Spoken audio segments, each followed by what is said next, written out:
If you leave networking events exhausted, rushed, unsure which conversations actually mattered, this is why. You've been taught a networking myth that quietly works against you. The myth is this: if you just show up, be yourself, and go with the flow, the right opportunities will naturally follow. That sounds easy, it sounds natural, it even sounds confident.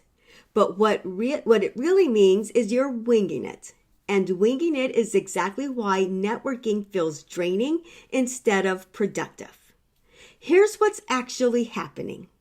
When you walk into an event without deciding what matters to you, everything feels important. Every person could be the one. Every conversation might lead somewhere. So you try to stay open to everyone.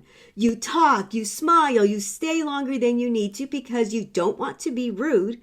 You cut the conversation short because you're afraid of missing someone else.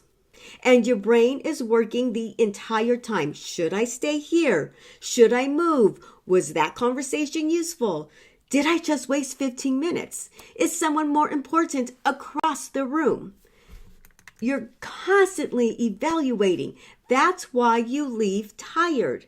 Not because networking is hard, but because you were making dozens of small decisions without realizing it. And here's the real issue. When you don't decide ahead of time what actually matters, you end up deciding everything after the event. On the drive home, you replay the conversations. You second guess yourself. You wonder, who should you follow up with? You leave thinking, was it good? I think. That uncertainty is exhausting. Now let's contrast that.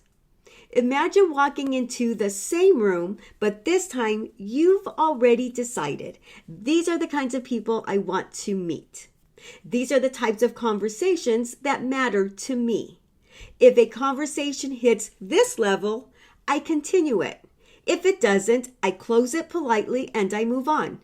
Nothing aggressive, nothing forced, just clarity. Now, when you meet someone who isn't aligned, you're kind, present, and engaged, but you don't linger. And when you meet someone who is aligned with you, you recognize it quickly. You slow down, you listen more closely, you explore it further, and by the end of the night, you haven't talked to everyone. But you know exactly which 2 or 3 conversations matter. And when you're not replaying the entire evening in your head, that's the difference.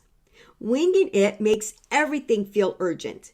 Being intentional makes things feel clear. When networking is left to instinct, results are accidental. When networking is intentional, results are repeatable, and that's the shift. In the next video, I'll show you what intentional networking actually looks like inside a real conversation, what changes in your language, your timing, and how you decide to move forward. I'll see you there.